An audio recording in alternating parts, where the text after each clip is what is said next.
What's up, everybody, and welcome back to my channel. It's time for a live recap of what went down on last night's episode of The Real Housewives of Salt Lake City. You guys already know how obsessed I am with this show, but we've actually got another special guest this week. His name is David from Behind the Velvet Rope podcast. I really want to give him a quick second to introduce himself for anybody who might be new to him. David? Hi. Well, first of all, thank you for having me. I'm waking up, having my coffee. It's a little early here in New York City. Not a little early, but it's earlier where you are. I'm David Yontef, and I host Behind the Velvet Rope podcast, which for all intents and purposes, it's a 5-day-a-week podcast. 98% of what we do is Bravo, and I just sit there Monday, Tuesday, Wednesday, Thursday, Friday, and interview a different. It's like an assembly line. It's like we have Candace from Potomac on Monday. On Tuesday, we have Shane, who just got kicked off Below Deck. Wednesday, we got one of the Salt Lake City girls. We just go down the week and we have a different interview every day. It's not 100% Bravo, but it's mostly Bravo. It's all reality TV. So if you want to hear an interview with one of your favorite reality stars, that's where you can come. And, you know, I think people that listen tell me I have a certain style that it's like talking to your best friend and I will relax you. It's like if I took you out on a date, like I will buy you dinner, I will buy you drinks, I will even hold the door open for you. But mama wants a little bit at the end of the night. So we're going to go there. Like I'll relax you and it'll be great. But if we have to get to the bottom of some crap, I don't know if you could swear on this thing here today, we're going to go there. So that's kind of my style. And I get out of people what I need. Cause I mean, listen, it's all about the listener and the audience. And that's where my loyalty lies. I love that. You guys, I got to talk with David just ahead of this show, like earlier. And like, to me, it just feels like I've known him forever. Like he's so good. Like he reels you in. So you're going to love his podcast. I've got a link to it in the description box down below, which I really urge you guys to go check out after we're done recapping this episode. Welcome Black Lavender and everybody else who is watching right now. Thank you so much for joining us so early. And don't be shy to leave a comment. Let's get started, you guys. So this episode kicked off with Sundance Film Festival. That was at the very center of the entire episode. So we get to see each girl's relation to the event. And I guess Jen wants us to believe that she runs some sort of a marketing company. Do you believe this company? Is it real? No, I don't. I mean, I think Jen is just, look, my husband has lots of money and he travels and I got my Shaw Squad. I got all my assistants. I just think Jen is bored. And like, I understand what a marketing company does, but what really does hers do? I don't think so. No. Exactly. We didn't even get to see like her throw a real event. You know, like we see the other girls, which we're going to get into later, like especially Lisa throw like a huge event. And then Jen's like, she has like this one notebook. She's going around in her rollerblades, her hula hoop, and she throws a party at her house, pretty much like reusing everything that she had for the Meredith party that was actually her party as well. You know, I was like, really, Jen? Hey, and Gina. It's like you're throwing a party at your house, but you're not like down and dirty in the weeds planning this party. You're throwing this party with a lot of help. So, I mean, to me, it was like Jen's marketing company that she runs costs her money because it's like, now let me throw something fabulous and I have to pay all these people to do this. I don't know. But maybe it makes her feel good to have a business. It seems like it, you know, and especially considering the only party she was throwing for Sundance was for her cousin as well. It wasn't even like, you know, like this is my random client. It's my cousin. So right. I'm just not buying it. But I'm not buying it. Right. Like on the flip side, here's like a company I can believe. It's Lisa's. Like she's throwing multiple parties. You see her running in and out of different venues. They're huge venues. She's also got that like Vita Tequila Lounge that she's doing. So she's got quite a lot going on. What do you think about her dynamic with her husband? I thought they were so cute this episode. Okay, so let me just break a spoiler here. It's not about the Behind the Velvet Rope podcast. This isn't a shameless plug, but in the new year, we have Lisa Barlow coming up. I sat down with Lisa Barlow this week. Her husband came on the podcast, made a cameo appearance. So like, you know, it's like a different setting. They really seem like they're in love. They seem like they have a great relationship. And I can tell you just from like having Lisa on my show and just like coordinating that and scheduling it, like Lisa works. Like she's a real worker.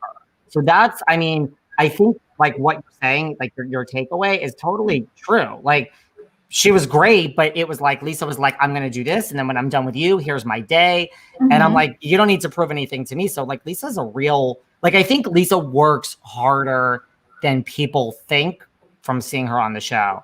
So it's interesting you say that, because that's really the impression I got from speaking to her too. Right? Like she just seems like so driven and stuff. And I love how the husband goes, like, she's my boss, but she's a great boss. And then the producer's like, did she like tell you to say that? He's like, I can't confirm nor deny. They have a good relationship. I mean, she seems happy, Exactly. I love Lisa. I'm like a Lisa Barlow fan. Who are your favorites, by the way? I'm seeing Black Lavender corroborating what we were saying earlier about Jen just like throwing out an idea, hula hooping, everyone else does it. But in regards to your favorites, who are your favorites? So I've talked to a lot of people. I feel like I don't necessarily have the popular view favorites. My favorites really are, and I don't know if this is because, so I'm in New York and they're kind of New Yorkers, but Lisa and Meredith are my favorites. And a lot of people don't like either of the two. I think most people say Heather's their favorite. Like, is your favorite Heather? My favorite's Lisa and Meredith. It's so funny. I really love Lisa, Meredith, and Whitney, and I just love them all. I do. You like this as a franchise? Yes, I think it's such a good dynamic franchise. The only ones I don't love are Jen and Mary. Mary because of the 7-Eleven comments. Before, I loved her too. She was just so quirky and kooky. And then when it comes to Jen, I feel like she puts on too much. It's like it's very forced.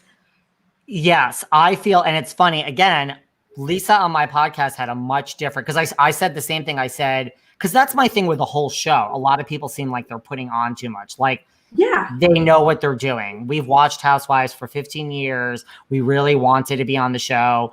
Lisa said, so I said to Lisa, you tell me from filming. And she has a much different opinion of who puts on and who doesn't. So you have to listen to that. I agree with you. As a viewer, I think Jen puts it on. I don't, it seems too contrived for me. But I would say Meredith and Lisa. I don't know how I feel about Mary. Mary is either putting on or she's just totally insane and crazy. I'm not sure which it is.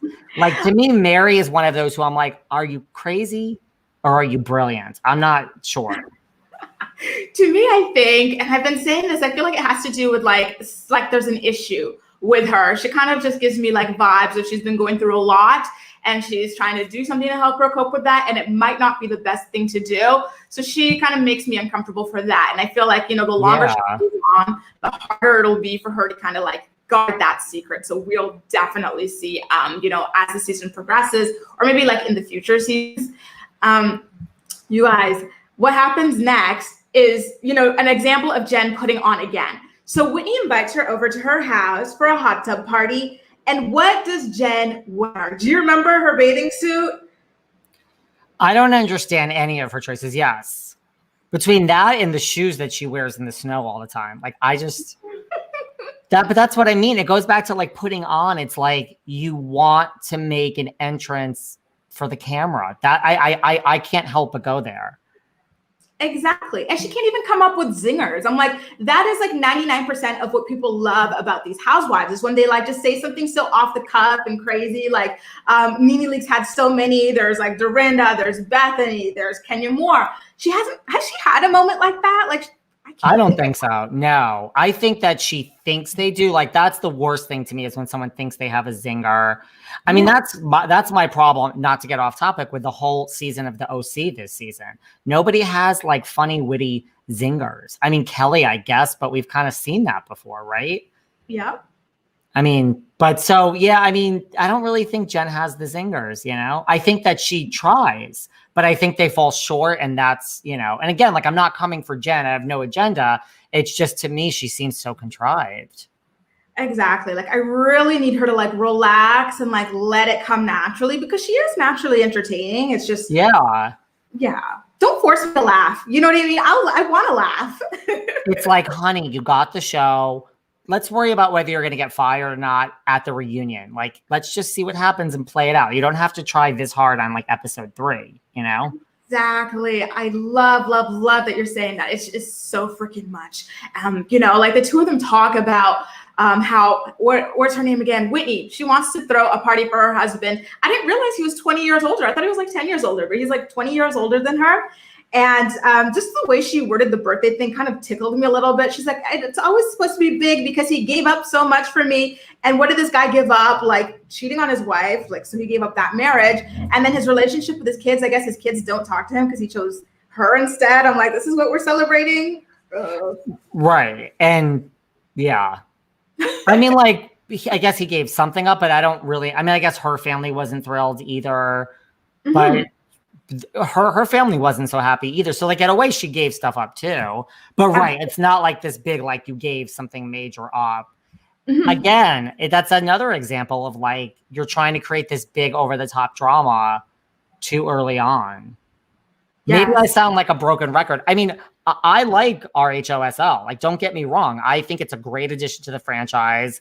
I like it better than the OC, which we're watching right now each week. You know, I mean, it's better than a lot of what is on, but I just think that's my whole thing. I think Whitney tries too hard also in a different way than Jen. Yes. I see her really leaning into the quote unquote kind of dumb blonde trope, you know, but I think it's funny. I find her actually like to be the funniest so far. You do? I do. I think it's her voice. It's just so like, la, la, la, la. It's so high pitched and like, you know, I just find her so funny. I do. See, this is why like it's so interesting. If you talk to like 10 different people, everyone kind of has a different angle of who they like and don't like. Right. It's just, yeah, like everyone kind of like triggers a little something different in every different person, you know. And speaking of like trying too hard, Jen with this Mary broken record thing, Whitney's like, she tells her she's inviting Mary to the party, of course, because she's friendly with Mary. Mary prayed over her father, which was really beautiful. And then Jen is like, oh, like Mary Cosby, like, ugh. She just doesn't let it go. Every episode, she's whining about Mary. And it's like, when does she let it go? You're like, let it go. Yes. You know, like this time at least she's got the 7-Eleven comments and then Mary calling her, what is it? Like hood or ghetto or something. So I guess that's something new to be upset about, but I'm still kind of over it every single episode. Yeah. And it's not like anything. I mean, like, okay, the 7-Eleven comment aside, like, it's not like, okay, he's saying you smell, you know, like a hospital or let's just get over it. You know, like, let's move on. Let's move on, you know?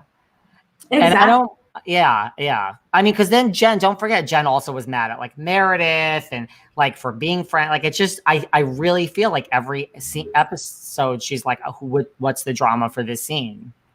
Yeah, she really wants to be the center. What do they hold, by the way, you guys? What do they hold? What do they hold? Skis. Jen was so drunk she couldn't even remember talking trash about Mary when they get to the party later on.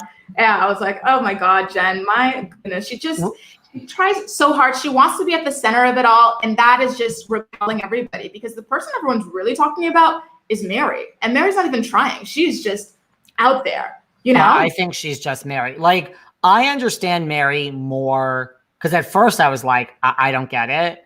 Now, ever since that scene where she led the sermon or she was in the church doing her job, I kind of had clarity. And I'm like, I mean, I'm not a religious person, but I was like, I get it. You're great at your job and this is the best job for you and you deserve this church. And then I was like, I kind of get Mary now more. I'm telling you, I had like the light went on when I saw her up there doing her thing. For you?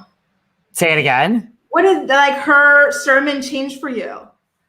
Well, the personality and the way it was like so just over the top, which that's what that job kind of entails. So, and I think, you know, and then when she was and people were really into it and just like she was giving people peace and clarity and direction. And then when she walked around and her moment with like Meredith, like that was all legitimate to me. So then I was like, maybe she's not crazy. Like that's just your job. It's part of your personality. Because there are times like there's a scene and Mary's in it and I'm just like, well, I don't even understand what you're saying. Like the words are coming out and I'm like, I don't understand what you're saying.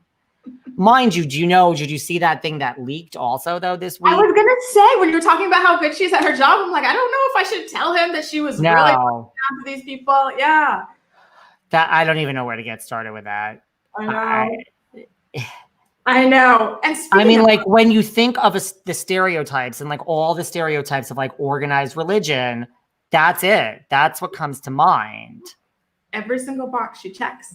Yeah. Like, you know, when you see like whatever on TV, you're like, this is what you're thinking. Right. I'm like, now when people think that like organized religion, all they want is your money, this is not a good thing. Like, I think that leak is bigger than anything, really. Like, I don't know why it's not like a bigger thing. I was like, this is kind of a big deal.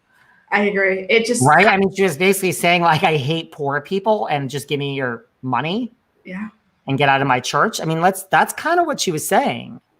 And, you know, there's even more, like her family is coming out like by the droves to debunk her claims about like the will and the grandfather.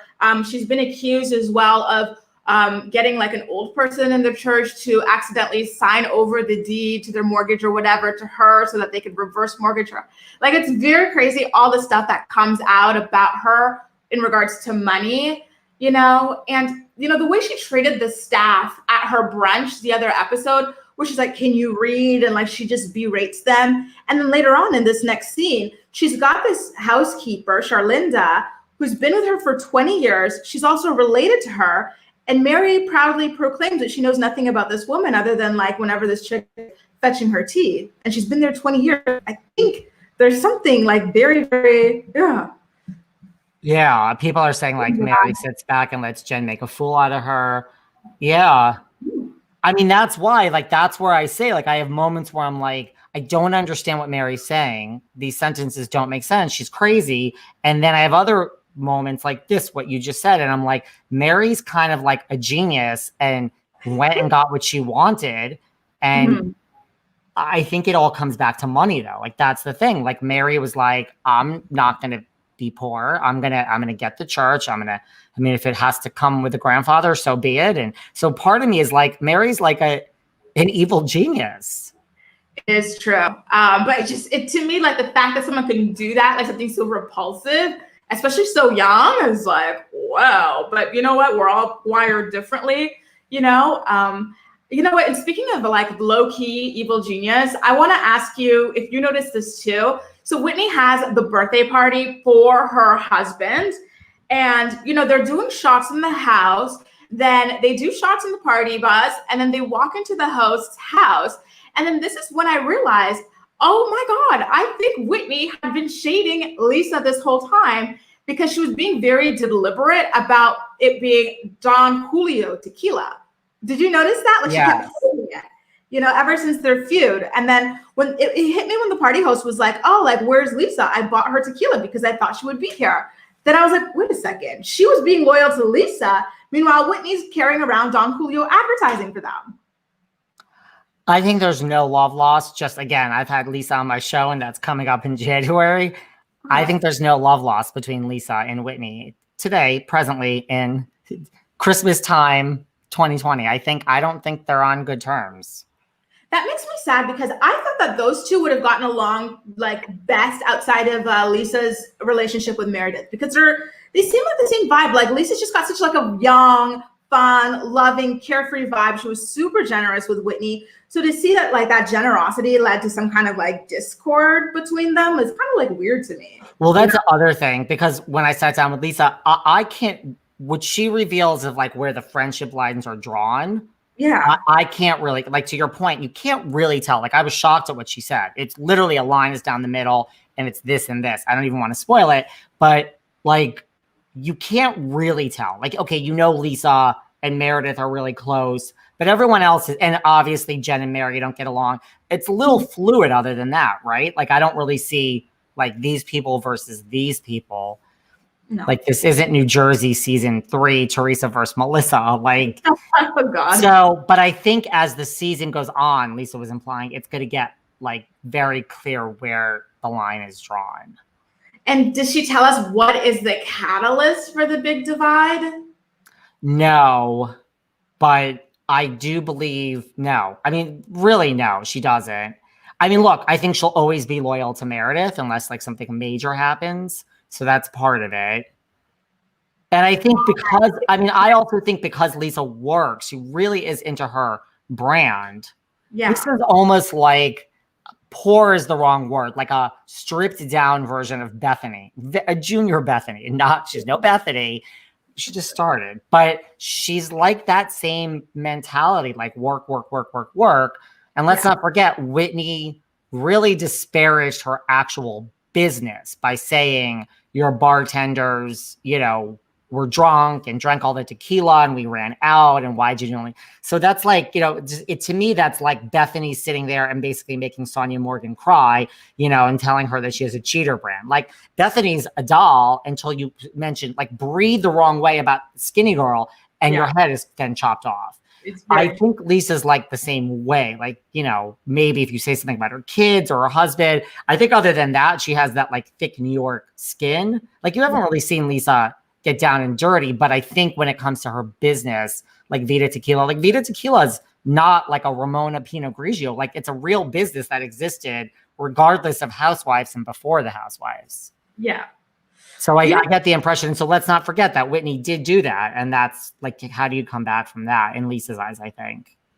It's very true. I was very team Lisa on that as well. It's like she took money out of her business to offer this to you for free. You didn't invite her to the wedding party, and then now you're accusing her employees of stealing from you. Apparently they got into their Irish whiskey or whatever it was. So I can definitely see why there would still be no love lost between the two of them. And, maybe I don't really see them patching that up this season, but hopefully that is something that happens next season. I did see, though, and Black Lavender kind of alluded to this a little bit earlier, about Mary trying to bury the hatchet with Jen again at the party. First, the camera pans off to Mary doing weird, like, was she smelling her armpits or something? She was just being like really weird. A little weird. Yeah. But she comes up to Jen, and then they kind of like have that little, like, you did this to me, you did that to me. Jen pretended not to know that she called her the grandfather effer. What do you think about them constantly trying to bury this hatchet? Like, are we over it? Kind of. Like, I mean, well, first of all, I do think like Mary doesn't really care. She's just like, what's the big deal? So I think she'll be right. I think Jen wants to keep this going. Like, storyline drama, let's keep it going. But no, I mean, I'm over it and I don't really like care, right? Do you care? I mean, I don't care. You know what I want to know about? I want to know a little bit more about Jen's marriage with Sharif, because my stance on it changes, quite a bit. At first I thought there was some kind of weirdness going on there, like with him being so away. Like, yeah, I know he's a football coach or whatever, but some things didn't read right to me. And then I saw them last episode where he FaceTimed her, talked her off the ledge. I was like, wow, this is a really strong, loving relationship. So I would like to see a little bit more of that. And I think that would be a very interesting dynamic that she should be kind of focusing on. Even like the sons, one of them is about to go to medical school or apply to medical. Like, these are really interesting things that I care about a lot more than her beating a dead horse, Kind of. I agree with that. I feel like in a way we'll see more of it in season 2. Like, that's how I feel. I feel like if you look at like New Jersey, like say Jackie and Jennifer, just because they're only going into their 3rd season. Like the first season, like I knew Jennifer before the show, and like first season you never saw her family really. You did a little bit, but not really. But then second season, that's when you saw her gay brother, her children, the more of the husband, the mother, the Turkish, and same thing with Jackie. So I bet you. I'm going to say if there's a season 2, I love how you're very optimistic before you said in season 2. I don't know if you're sure of that. Did you see the tweet? Andy Cohen, he's like, don't worry, there will be a season 2. Okay. I did see that tweet. Yes. But here's the thing, like Andy Cohen, he's an executive producer on the Housewives. Like, he doesn't control programming at all of Bravo. Yeah, that's just my thing. And 2, like, is that your tweet because you are the executive producer and want the show back and you need to say this? Or did someone at Bravo tell you to tweet that because you're the face of, this is what happens when you live in New York and you're around these women all the time. You're very jaded. Or is like the head honcho at Bravo, like, you need to tweet this because we're not even done with episode 1 yet. And coming from you, people are going to listen. That's where my mind goes. I just think, look, they canceled Miami. I'm being very negative today, I guess. But they like canceled Miami. They canceled DC. I mean, if the ratings aren't there, I don't think it's, I don't know. I don't know. I really don't know.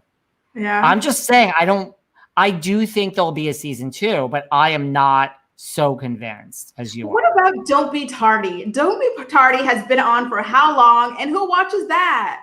Well, no, that's a good point. And well, that's why it's on Friday nights now. It was just on Friday nights.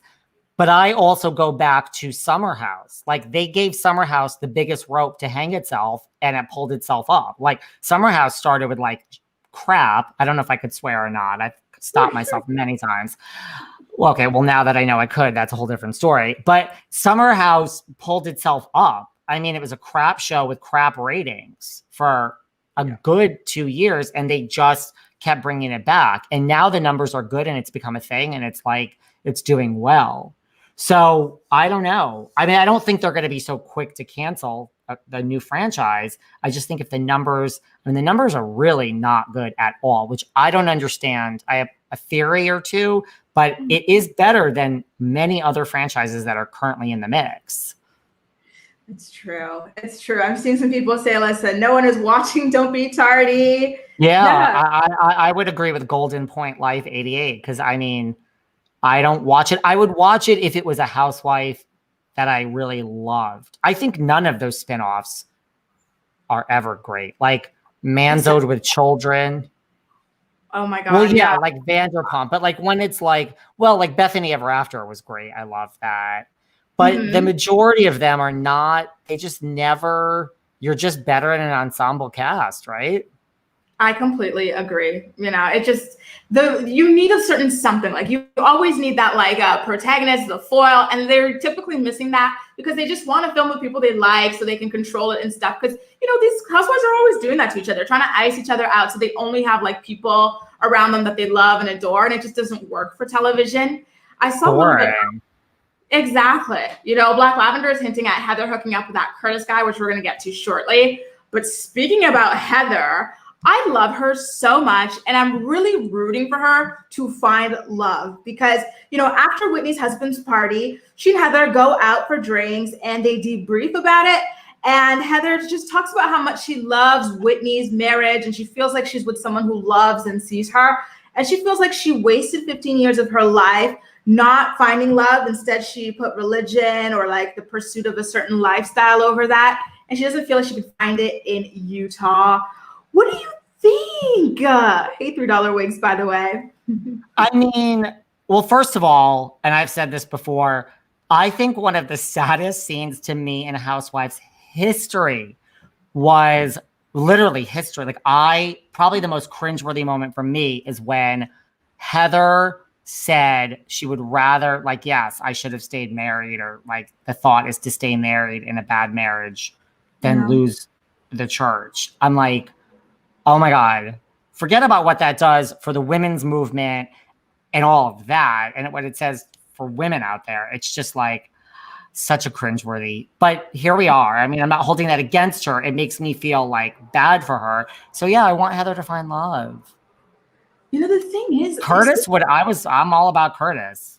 I know. I thought that was a nice little kind of, I'm all about it. Yeah. It was nice, but like my thing is, I don't know that Heather is putting in the effort that she thinks she is, because when she was talking to Whitney, she goes, I've been trying. I was on Bumble for 2 weeks. I'm like, 2 weeks? Sweetie, right. Let me tell you how many years you need to be on one of these sites before anything is going to hit for you. Exactly. Yeah. It's just not happening. Like, I like that she's open to dating people outside of Utah because, we do kind of have to acknowledge that, like, the mentality is very different there. So it very well could be harder for her as someone who's divorced and who just has a different kind of dynamic that she wants to be involved in within a marriage, and she drinks and all these things that might not be, kosher with a lot of the people there. But I don't think she should give up. I think she's so lovely. And I'm really hoping for that. I want to see Heather get married on the show one day. I know she will, and I'm ready for it. Like, I really want to see that. I'll take it. Right? Do you watch American Horror Story? No, but I see the gifts all the time of Emma Roberts. Surprise, bitch. Well, I don't know if you ever watch like Popular, that rhyme. I swear to you, Google it. Heather reminds me of Leslie Grossman. I don't know if you know her, the actress. No. Google it. Like, not just looks wise, like the way she speaks, the mannerisms. She's Leslie Grossman. Anyone out there who knows who Leslie Grossman is, tell me I'm wrong. Make a comment. She reminds me of Leslie Grossman, like 100%. Right. I'm seeing some comments. She should have gotten on Plenty of Fish. Who was Mayor Pete? Was there a Mayor Pete situation? I don't remember. Mayor Pete. That sounds, why can't I place Mayor Pete? Doesn't it sound like Sutton from Housewives of Beverly Hills when they had that hot mayor? That's what I'm thinking. Oh, maybe. Oh, we're going to Beverly Hills now. Okay. I see how these listeners are. We're just gonna include the whole Bravo universe, aren't we? Or the whole Housewives universe. All the tea. We did actually get a crossover next when Katie and Lala from Vanderpump Rules come to Jen's cousin's Sundance thing held at Jen's house. What did you think? Did it fall flat to you too, like their little appearance on the show? Yeah. I mean, love Lala as just a person. Yeah. I had Randall on my show. Love Lala. But Katie I could do without in general. And it's just, yeah, like, I don't know. And is that planned? Like, I know they're from that area. I know they're from there. But is this like producers saying to like go, invite these two? Do you see what I'm saying? Like, it just seemed like a shameless, like, I mean, they didn't know what the ratings were going to be, but just in general, Vanderpump is a huge hit. Let's see these two at the party. I don't think that's a bad thing. It seemed planned to me. Like, for instance, when Stassi and Katie are at the summer house, that's not just like they're in the Hamptons and they get invited. That was a storyline. It was set up. You know what I mean? Like when Craig and Shep are there, like, yeah, they're all friends now, but they didn't just appear on Summer House. Stassi wasn't just like, I'm down the street in the Hamptons. Bravo was like, you're getting on an airplane. Here's your extra money. The $5,000 is in your account. Go film or whatever it is. I don't think it was natural. Me too. That's exactly how Vanderpump Rules even got their start. Like Lisa Vanderpump would host these like parties for the women on Housewives of Beverly Hills. And then they would be staffed by the Vanderpump Rules. And then we'd get a little bit of a sub beef between, like, I don't know, Stassi was dating Jax at the time and they were always like in some kind of a fight. We'd see that. Then you kind of wonder who the heck they were. Then you get the trailers for Vanderpump Rules and you tune in because it's on and you kind of are familiar with these people. But yeah, I totally saw that as well. It was nothing. It was just so useless. I was like, at least like Katie is always like so miserable and ready to fight. Like, couldn't she have fought with someone there at the party? Something, Give us something, right? Like, right. I mean, that's the thing. If you're going to be there, give us something. Exactly. I would have actually even liked, especially with Lala's personality, because she's just so like big personality. I felt like she should have hooked Heather up with Curtis. Lala's trying to be an artist or like a singer or something. Curtis was involved with like the band. He had the projector. So it could have been kind of cool if Lala was like, oh, like, you need to meet this girl. And then Heather flirts with him and rolls off into the sunset. But it was Jen who like hooked the two of them up together. But what did you think about Heather flirting with Curtis? I felt like she was quite aggressive. I was a little like, oh, watching her flirt. What did you think? It was a little cringeworthy. A little bit. She basically all but said, I need you to F me. I need a huge D. And I was like, okay, girl, like, relax, Yeah, I'm like, not necessarily what my style, like, no judgments, but like, girl, you need to like, give it just a little subtlety, play hard to get a little bit. And you know what? She was the complete opposite. She goes, I need to seal this deal before another woman comes in and sweeps this man. I'm like, he's just a man, girl. Like, no. I was like, what are you doing? But, no judgments, right? Exactly. She's still a fave of mine. I still really like her. I'm rooting for her to find love. I don't think that Curtis is it, but no. But there's nothing wrong with Curtis. No. He was a cute guy. He was very nice. He seemed like a good person, but a little slow. Speaking of subtlety and like slowness, Brooks is throwing his like fashion show and he's just so casual about it. He's running late. He's like, Mom, can you call them and tell them I'm running late? And he's got like all this like facial stuff on his face. I'm like, really? Like, are you a business owner? Like, don't you have your clothing and retail, like chop, dude. Okay, first of all, let's go down the line. Because now I got some things to say. First of all, let's just go back to the fact that like you can spin it any way you want. Your mom was alone, blah, blah, blah. You took a season off of college to film The Housewives, a show that you probably were dying to be on. So I'm not saying that I wouldn't take a semester off of college either. If my mother were cast on The Housewives, I would. But just admit it, first of all. Second of all, Shot by Brooks Marks, the latest drop, guess that's what the kids say these days, sold out. It was, I don't know how much the separate top and bottom were, but the set, the top and the bottom with the stripe down, so just what you saw, 125, I think, or 150, that combination sold out on Instagram within seconds. Really? I'm impressed for him. Not just that, but then when it sold out, I was like, wait a second, I actually want this now. I would like one. So I would like one. Meredith, FYI, send me one. And now there's another drop that Brooks has coming up. If you follow Brooks on Instagram, I mean, he's gone from like, I think 1,700 followers. I think last I was checked. Yeah, I'm up on Brooks Marks. He has like 22,000. So he's doing okay. Yes. But yeah, I mean, like if I said something like that to my parents, they'd be like, get your ass out the fucking door and run your business. So that's how my parents would handle it. I should. It's your business. Your mom is not going to go call in for you. Like, this looks so bad on the both of us. The fact that I would even do that, because Meredith had her own jewelry collection to do over there. So it's just weird, you know? And he ends up going like 45 minutes late, but I was like, okay, let me go easy on him because the toilet started leaking all over the house and the fire alarm, the dog bark. You can't think clearly in that kind of an environment. So I get it. But why wasn't the stuff packed before? It seemed like he just started packing that morning, which was so crazy to me. I agree. I mean, listen, you can't knock this platform. I don't think this shit would be selling out if it wasn't for Housewives. But if this is what you want to do, you got a platform here. You know, I mean, I don't know how far that's going to take you if it's just like the shops, Brooks, right? Like the outfit was pretty basic to me. Yeah, I mean, that's what I was just kind of saying. Like, if you're a designer, I mean, are we going to mix it up? Are we going to see like a different style?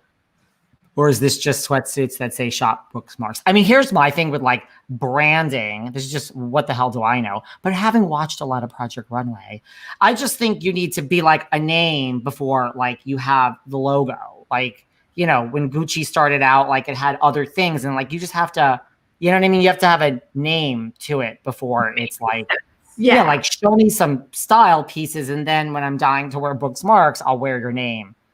But yet were you going to buy, like, was there something else other than Brooks Marks, or the?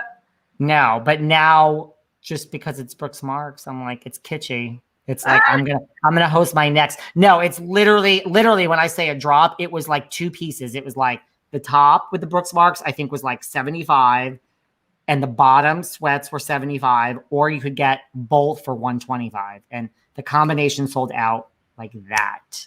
Man. And then I was like, oh, I kind of want one. I know Meredith. I text with Meredith all the time, but I'm not one of those people to really ever ask a favor or for anything for free. Like, I'm saving that. I'm one of those people that has a hard time asking for things. I mean, I'm not going to text Meredith and use my favor to get this. Like for free, but like maybe like just set one aside for your favorite podcaster sort of a thing. I think that would be okay. It's like, I'm going to pay for it. I want to be available. Listen, if she doesn't have figured it out, that if you listen, that is the one thing I have to say. Like, when people do send me things, I am like the best. This isn't my ploy to get free shit. I'm the best. No one has ever sent me something for free without me then putting it all over my Instagram. And I'm like, this is just how it works, people. And really, no one ever expects it. It just happened yesterday. And someone's like, you put this all over your Instagram and you mentioned on your podcast. I'm like, you sent me all this crap. Yeah, like it takes 3 seconds. So Meredith should just know to send one, you know? Right. Send some PR out over here. Seriously. I don't know how I got off on this tangent. It's because you mentioned Brooks Marks and you sent me down a dark hole. You like perked right up. It was so funny. But you know what? Since you were talking to Meredith, I want to ask you because, you know, the episode ended with this. I didn't love this like little, this episode. It felt kind of fillery to me. I didn't get like too much meat out of it. But since we've got you here and you've got some inside info, I really want to know. I saw the preview for the next episode, and it sounds like Jen is going to start claiming that Meredith is sleeping with somebody else, or she's got a boyfriend or something. Can you, I don't know, does she have a man? Is someone banging her? What's happening? That I do not know. I really, truly don't know it. I know, I really don't know that. I know that Meredith, she was in New York for her premiere party, which was COVID safe. I really don't know. I mean, I kind of hope so. Like, just for that would be a good story, right? Because I mean, listen, I think Meredith is beautiful. I think she is gorgeous. I think Seth is really cute. He is, yeah. But so, like, I mean, let's have some man candy here, you know? I mean, it'd be an interesting story too, because you know Brooks is going to cut that whoever it is to the core. He would, just like he did with Jen. He was doing the can away from him, and he wouldn't let it go. He acted like she flashed him. Oh my God, yes. You know what's, yes. Well, I mean, not to go into a deeper subject, but just something else that I would like to bring up. Like, Brooks is not, like, I know what everyone's assuming, but like, there's no real talk about dating or anything. Like, I think people have made Brooks's sexuality something that, like, I'm not so sure is like out there. I'm not saying I know anything. I'm just saying, like, it's just weird that there's all these memes and stuff, and like, it's really never been discussed on the show one way or another. That's all. That's really interesting. Think about it. Yeah, I never thought about it. I think I kind of just assumed that like it was set. Yeah. And I understand all the assumptions, and I am not disagreeing with them. I'm not so sure that is like, I don't know. I just don't know where we are off camera with all that. That's all I'm saying. It's not like I know anything. I just think that's something that's really never been brought up. Like, if you think about it, there's never a like, oh, that guy is cute, or I'm doing, like, there's no talk like that. So it's just, I mean, people go on his DMs, and I mean, like, on the, not DMs, but like all the comments, and he never will acknowledge them. But I mean, it's just weird. I just think it's like a minor thing. I just think about it. It's just one of those things. He's not so old. Like, I'm like, is everyone 100% sure that this boy is out? I don't know. It's just, I don't know. Like, it's never talked about. There's never. Did I just give you a big thing to think about? You did, but I'm kind of thinking about it from this perspective, and I hope it's not like, I don't know, ignorant or anything like that. But No. I think it's kind of great too that he doesn't have to like have like a public service announcement. You know what I mean? Yeah. It's like, you know what I mean? It's like, does he have to like get up there and say, I'm gay maybe, or I'm this, or I'm that? Like, I think no. But like, no, definitely not. I just think people are like, it's a thing on social. So like, if you're not ready to make any statements, yeah, it just has to be weird. Now, mind you, again, like, what's going on with Erica and Tom and Teresa. Like, I don't know what people think when they go on a reality show. Like, whatever it is that you have in your life, you got to just tell everyone a week before, because it's all going to be talked about and discussed. And so that's why you're collecting the paycheck, people. I don't know. It's just one of those things that just gives me a moment to pause. And I mean, there's no soapbox here. It's just, I think it's just one of those things. Just keep it in the back of your mind. I really like that you said that, actually, because I never thought about it. And I do think that is a little bit of an important thing. Sorry, like an important thing to note when it comes to his appearance on the show and people kind of forcing or pushing an identity onto him, for sure. Like, because like, if you look at the comments, like, dude, you're so hot, like, from all these guys, like, there's never a like, thank you. Like, there's all those comments are always ignored. Oh, it's just, listen, let me do my investigation off over here. It's just one of those things that it's just like, I'm like, huh, I don't know. I understand. Like, it's probably, I agree with you. Like, isn't it great that we don't have to make these announcements? But it's just more of a, like, if this isn't well known, like to your friends, family, I don't know. I just don't know. Like, let's see what happens, right? Sorry to bring up a deep topic here today. No, it's good. I like it. You know, we're going to keep an eye on it, see how, you know, hopefully he gives an interview one day just to talk a little bit, you know, more about himself in general. And we'll get to see his stance on everything. Hopefully it'll be on your podcast, by the way, David. Hi, Ramel and Esmir as well. Thank you guys for joining us. We are just wrapping up our recap now, but it was so nice of you guys to be able to pop in. Thank you, Black Lavender, Shawnee Poo, Red X, everybody else who had been here throughout our chat as well. I want to remind you guys that David's got an awesome podcast. It's called Behind the Velvet Rope. I've got a link to it in the description box down below so you can check him out.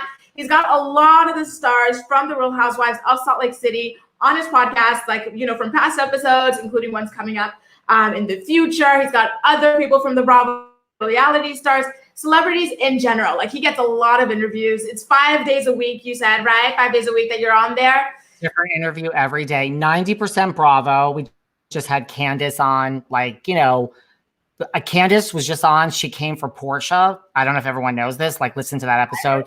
Talk about cross. Yeah, I mean, like, she was on. Listen, it was like at the end of the season. I'm like, I want to know what was going through Candace's mind all season. Somehow on the podcast, Portia came up, and Candace now has this whole thing with Portia based on what she said this past week on my podcast. I don't know if, listen, you got to wake up early to come for one of the RHOA. I mean, if I was going to pick a franchise, I wouldn't come for anyone on RHOA. You're too sharp on RHOA. You cannot. They will not miss. You know, they won't. And just came for her. And I mean, the other thing, I mean, there's a lot of things Candace said on my podcast that are like people should listen to. Like, the other thing I thought was really interesting is I said, listen, like, she said earlier in the season, she's not coming back if Monique gets a contract. And that's great. You can say that. We all say things like, try to force Bravo's hand, which doesn't work. But now the season's over, sweetie. Like, these contracts will probably go out in 3 weeks. Like, it's right after the reunion. And I'm giving you a chance, Candace, to take that back. Like, whatever her salary is, she's not Beverly Hills, she's not New York, probably a lower salary, but like, Bravo's going to give you a contract in 3 weeks. And if Monique has one, you're not signing your contract. Really? I was waiting for her. She was like 100%. I will not come back to this show. She is so lying, because you know what she did before when all those other. What she says here. I mean, like, it's only 2 weeks away. So let's see, you know, but what were you going to say? First of all, she bought a house and her man has like no money. So they need the Bravo check. Second of all, whenever all the other Bravo, like the white Bravo stars were being fired for like all the racist things they were tweeting and stuff, she was like, you know what? Anyone who does stuff like this, they need to go immediately. No questions asked. I'm 100% in agreement with this. Then her old tweets popped up and she's like, you know what? I apologize. I've changed. So no, I don't see her giving it up, because she's already done an about face about like people needing to just be fired on the spot for things they've done in the past. And, you know, the fact that she's with a man who's got all these babies, baby mamas, and no money. And she's got no money too. Like, you know, her mom can't keep paying for those two to live. She's staying. That's the thing. It's easy to say you're not coming back, but like, it's a job. Like, who likes their job every day? No shade to Candace. Like, I absolutely loved whichever team you're on or whatever. As a person, I have to tell you, like, sitting down with Candace was just, I have to say too, a lot of people said to me in my DMs after they heard this interview, they were like, you showed a different side of Candace. But she's good at that. She fakes it for the interviews, but online. I know. Maybe I'm swayed. Listen, I am so gullible. Like, as long as you're nice to me, I'm like, all right, now I'm putty in your hand. Like, so that's how easy it is. And Candace has been wonderful to me. Look, maybe she's playing me. I mean, but I'm available to be played. Like, play me. I don't care. I'm like a Gemini. I can separate it. I'm like, as long as you're nice to me and if you're playing me, good luck. As long as you come back on the damn podcast. So, But everyone really, that's not a shameless plug for my show. Like the Candace interview was like getting a lot of, because she came for Portia, it's now a whole thing. I saw again, you don't come for Portia. No, she's protected in the Bravo universe, and Candace is going to learn that the hard way. You know, unfortunately for Candace, she's just not a likable, a sympathetic character. The way she speaks to viewers of the show doesn't help her case. Just the other week, she was calling everyone like broke street rats and stuff. It's like, sis, you're in your 30s, married to a man in his 30s, and your mom was taking care of you guys. Who are you to call other people broke street rats? Why are broke people considered street rats anyway? Like, why do you look down on everyone? Right. It's so nasty. To me, she's got a very bad spirit. So I do hope that she walks away if Monique gets signed again, because after that reunion, Monique is 1,000% getting signed again, you know, and I could live without Candace, but. I think Monique, yeah, I mean, this is a tough one because, like, I don't know how you put your hands on someone. I'm not any team. I don't know how you, because I mean, I talk to these people in real life. I'm telling, like I was telling you before the show, I really judge it based on real life. So I just don't know in a way how you put your hands on someone and still have your job. But I think Monique kind of knew that. And it was like, I mean, I've never seen someone more prepared for a reunion in my life. And everyone's been telling me, Candace on my show, it was before the reunion, it just aired now, said the person who's going to have it the hardest is Giselle. And I'm like, what? The whole show was about you and Monique. Like, Giselle did nothing. Like, I don't get it. Why? Giselle didn't have a bad reunion. Like, stop trying to deflect. Oh, well, now I get it. So that was kind of shocking. And because, I mean, did you, like, when Giselle was like, what? And then she's like, is your husband's phone number or pastor, the phone number is this? And Giselle, that was not, you talk about staged, that was as real as it gets. Giselle's face was like, what? So, I mean, yeah, Monique, I've always said this too. The reunion is not closure. It is not closure. It is I said this about Dorinda. It is your audition for the next season. 100%. Yeah. It's over. It's over. The season's whatever closure, Bravo doesn't care. It is literally your audition for next season. That's what Dorinda did wrong. If Dorinda came to the reunion, I truly believe this. God, we're off topic. If Dorinda came to the reunion and was apologetic and just, you're like, oh my God, what? Dorinda's the most interesting person for the next season because it's a whole different Dorinda. Like, I don't know what a nice Dorinda's going to be like now. I 100% believe Ramona would be fired and this season would be the same casting, but it would be Dorinda instead of Ramona. 100%. I think that Dorinda coming to the reunion and just doubling down and being like, I'm not listening to anyone and nothing has changed and I'm the same person. It's like, well, now you're going to be the same person next season and we are going in a different direction. We're going to cast diversity and then it would just be the same show. Like Dorinda would have attacked everyone and that's boring. It's the same thing. I think that's why she lost her job. I think the reunion that's why she lost her job. And I do think she saved Ramona's job. I truly think Ramona would have been gone otherwise. I do. Interesting point because, you know, as bad as Ramona is, she does always apologize, you know, especially at the reunions and stuff. Dorinda just went from being so beloved, just being so angry and mean and bitter. And she went after, what do you call this? Like a lamb, a dove, Tinsley. She doesn't bother anybody. She's just this like little off in the air lady, you know. Tinsley is in real life the nicest. Like Tinsley's wonderful. And that's, you know, so I mean, but I don't know how we got on that topic. But I also think that this season is the last season for Sonia and Ramona. Listen, I want or one or the other. Personally, I think both. I think this is it for both. Luann is going to live to see another day after this. She has to. It will be Luann and Leah and Ebony and Bershawn maybe as a friend again, and that's it. And we will be replacing Sonia and Ramona. Just mark my words. What do I know? I don't know it all. I'm not Bethany, but that's my prediction. So if that comes true, I want you to come back to this episode and you heard it here first. Exactly. Guys. I'm really not full of myself. I don't know what I'm talking about, but I make predictions and they come true sometimes. So I just want to go on the record with you. We're having such a great talk here today. I love it, you guys. Don't forget, mark down this episode, and we're going to come back after the end of next season of Housewives of New York City and see if David was correct But in the meantime, make sure to check out his podcast. Again, the link is in the description box down below. Thank you all so much for watching, and we'll catch you in the next recap. Take care, everybody. And thanks so much, David, for being here. Thank you for inviting me. Much appreciated.